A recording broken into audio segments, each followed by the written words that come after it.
Hi అండి, welcome back to పాన్యాస్ kitchen. ఎలా ఉన్నారండి మీరంతా? నేనైతే బాగున్నాను. మీరందరూ కూడా బాగుండాలనే కోరుకుంటున్నాను. ఇవాళ ఈ వీడియోలో ఈ వీకెండ్ అమ్మ వాళ్ళ ఇంటికి వెళ్ళామండి మేము. అక్కడ నా డే రొటీన్ ఎలా ఉంటుందో నేను షేర్ చేస్తున్నాను అనమాట. విజయవాడ నుంచి ఒక 25 కిలోమీటర్స్ దూరంలో అయితే అమ్మ వాళ్ళ విలేజ్ అయితే ఉంటుందండి. ఎప్పుడు మాకు వీలు కుదిరినా, ఒకవేళ సిటీ లైఫ్కి దూరంగా వెళ్ళాలి అనుకున్నా కానీ ఇక్కడికే వెళ్తాము. ఒక 1 డే కానీ 2 డేస్ కానీ అక్కడ టైం స్పెండ్ చేసి, ఇంకా అమ్మ వాళ్ళ ఊరి పక్కనే నేను ఎప్పుడూ పూజించే అమ్మవారి గంగమ్మ తల్లి అమ్మవారి గుడి కూడా ఉందన్నమాట. ఇంకా ఆ గుడికి కూడా వెళ్ళి వస్తూ ఉంటాము.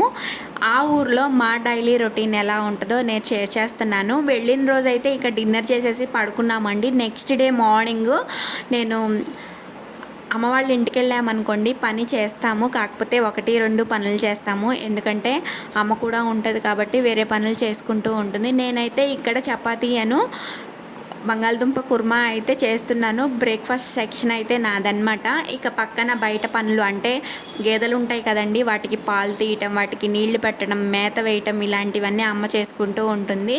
నేనైతే ఒక పక్క బ్రేక్ఫాస్ట్ చేస్తూనే వీడియో తీద్దామని వెళ్ళాను. ఈలోపు అమ్మ అయితే పాలు పిండుతుందన్నమాట. అవి ఎడ్లండి, నాన్న వచ్చేసి వ్యవసాయం చేస్తారు. అయితే పసుపు నాగళ్ళు అవి చేస్తారు కాబట్టి ఎడ్లు కంపల్సరిగా మా ఇంటి దగ్గర అయితే ఉండాల్సిందే. ఫస్ట్ నుంచి వాళ్ళకి ఎడ్లు ఉంటేనే ఇంట్లో మనుషులు ఉన్నట్టు అనిపిస్తుంది అనమాట. ఇంట్లో పిల్లలు దూరంగా చదువులకు వెళ్ళినా కానీ ఉంటారేమో, కానీ ఎడ్లు లేకపోతే అస్సలు ఉండలేరు. మా నాన్నగారు అంత అలవాటు, ఎడ్లంటే చాలా ఇష్టం అనమాట. మాకు ఫస్ట్ నుంచి మాకు కడుపుకి అన్నం పెట్టేది ఒక వృత్తిపరంగా ఉన్నది ఈ వ్యవసాయమే అన్నమాట. అలా చాలా ఎడిక్షన్ అండి ఆ ఎడ్లతో. అందుకని ఎప్పుడు మా ఇంట్లో అలా ఎడ్లు అయితే ఉండాల్సిందే అనమాట. ఒకటి అమ్మేసి ఇంకొకటి కొనుక్కుంటూనే ఉంటాము. అట్లా ఇప్పటికీ ఒక 9-10 జతలు అయితే మారుతూనే ఉన్నాయి అన్నమాట. ఇక బ్రేక్ఫాస్ట్ కూడా చేసి అందరం తినేసిన తర్వాత వాతావరణం అనేది ఇక వర్షం వచ్చేసిందనమాట. సాటర్డే అన్ని చోట్ల వర్షమే ఉంది కదా, కొంచెం స్పైసీగా తిందామని లంచ్లోకి వచ్చేసి ఇంకా చికెన్ తీసుకొచ్చారనమాట. నేను ఇంకా చికెన్ బగారా రైస్ అయితే చేస్తున్నానండి. మా హస్బెండ్ కూడా వచ్చారు మాతో పాటు. ఎప్పుడు అయితే నేను పాప వెళ్తాము, ఈసారి మా హస్బెండ్ కూడా వచ్చారనమాట. ఇక అయితే ఇక్కడ bagara rice with chicken curry చేస్తున్నాము. ఇక మార్నింగ్ చపాతీలు కూడా ఉన్నాయి కదండి, కర్రీలోకి బాగుంటాయి అని చెప్పేసి అవి కూడా తిన్నామన్నమాట. ఇలా లంచ్ ప్రిపరేషన్ అయితే ఎక్కడికి వెళ్ళినా మనమే చేసుకోవాలి. కాకపోతే బయట ఫుడ్ ప్రిఫర్ చేయకుండా ఇలా ఇంట్లోనే చేసుకొని తింటే చాలా బాగుంటుంది. బయట ఫుడ్ ప్రిఫర్ చేయడానికి పల్లెటూరులో బయట ఫుడ్ కావాలంటే చాలా కొన్ని కిలోమీటర్సే పక్కకు వెళ్ళాలన్నమాట. టౌన్కి అట్లా వెళ్ళాలి. అలా వెళ్ళే కంటే ఇంట్లోనే ఇలా ప్రిపేర్ చేసుకోవటం బెటర్ అనిపిస్తుంది అనమాట. ఇక్కడైతే నేను రెసిపీ అనేది షేర్ చేయట్లేదండి, మామూలుగా chicken curry, basic chicken curry అనమాట. ఇక బగారా రైస్ అందరికీ ఐడియానే ఉంటుంది కదా. చికెన్ కర్రీ అయితే ఈరోజు సూపర్గా వచ్చిందనమాట. ఎంతైనా మన పుట్టి పెరిగిన ఇంట్లో ఏది చేసినా అది సూపర్ టేస్టీ వస్తుందా అన్నట్లుగానే వచ్చిందనమాట. ఇక లంచ్ అయితే చేసేసి ఇక బయటకు వెళ్ళి చేయటానికి కూడా ఏమీ లేవండి. ఫుల్ వర్షం అనమాట. ఒక 1/2 అవర్ 1 అవర్ గ్యాప్ ఇస్తుంది, మళ్ళీ చినుకుల్లాగా పడుతూనే ఉన్నాయి. ఇక బయట మనం వేరే షాపింగ్కి వెళ్దామన్నా ఏదన్నా చేద్దామన్నా ఏం లేదు, అంత వర్షమే అనమాట. ఇక మూవీ పెట్టుకొని అయితే చూసాము. ఇక 4 ఆ టైంలో స్నాక్స్ తినాలనిపిస్తుంది అని మా వారికి స్పైసీగా వర్షం పడుతుంది కదా అంటే ఇక నేను క్యాబేజీ పకోడీ అనేది వేసాను అనమాట. శనగపిండితో వేస్తారు పకోడీ. అయితే శనగపిండి అందరికీ పడదు కదా, కొంతమందికి గ్యాస్ట్రిక్ ప్రాబ్లం కూడా వస్తుంది.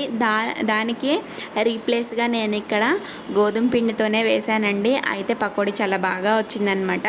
మనం అన్నీ స్పైసెస్ యాడ్ చేసుకుంటాం కాబట్టి చాలా టేస్ట్గా వచ్చింది. అందులో క్లైమేట్ కూడా చాలా చల్లగా ఉంది కదా, ఇలాంటి టైంలో మనకి ఆనియన్ పకోడా కానీ ఇట్లాంటి క్యాబేజీ పకోడీ కానీ వేసుకుంటే బాగుంటుంది. స్పైసీగా వేరేది ఏదైనా తీసుకొచ్చుకోవచ్చు, కానీ బయట వర్షం కదా, వెటు వెళ్ళటానికి కూడా ఉండదు.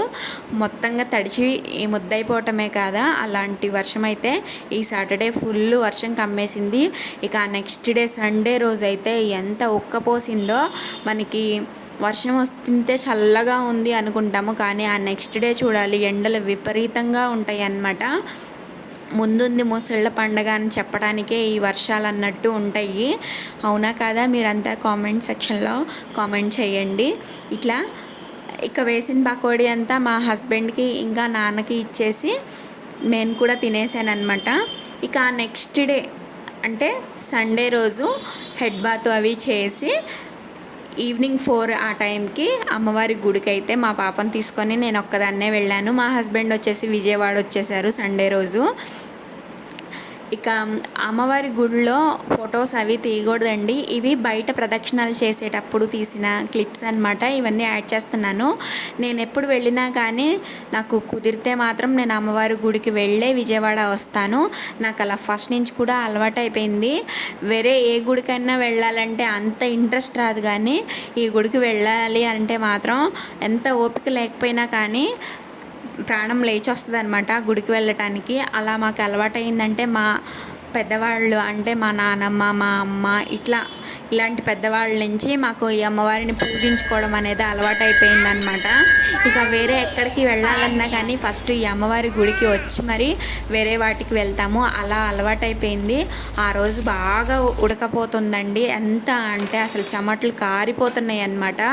ఇక మా పాప నేను పూజ అయితే చేసేసుకున్నాము. మన చేతులతో మనమే అమ్మవారికి పసుపు కుంకాలు చల్లుకొని ఇలా చేసుకోవచ్చు. చాలా ప్రశాంతంగా ఉంటుంది ఆ గుడికి వెళ్తే మాత్రం. బయట అయితే ఇలా ఉంటుందండి అమ్మవారి విగ్రహం ఉండి, లోపల వచ్చేసి బొళ్ళాలు అంటారు, అంటే ఊరేగింపుకి ఇవన్నీ ఉపయోగిస్తారనమాట. ఎవరన్నా పొంగళ్ళు మొక్కుళ్ళు చెల్లించుకునే వాళ్ళు ఈ బొల్లాముని తీసుకెళ్ళి సంబరంగా తీసుకొస్తారు. ఇక ఇంటికి వచ్చేసామండి ఆటోలో. ఆ తర్వాత అక్కడ తీసుకొచ్చిన బబుల్స్తో మా పాప ఊదుతూ ఉంటే ఇలా ఎంజాయ్ చేస్తుందన్నమాట. ఎవరైనా ఈ వీడియోని ఇష్టపడితే లైక్ చేయండి, కొత్త వాళ్ళు అయితే సబ్స్క్రైబ్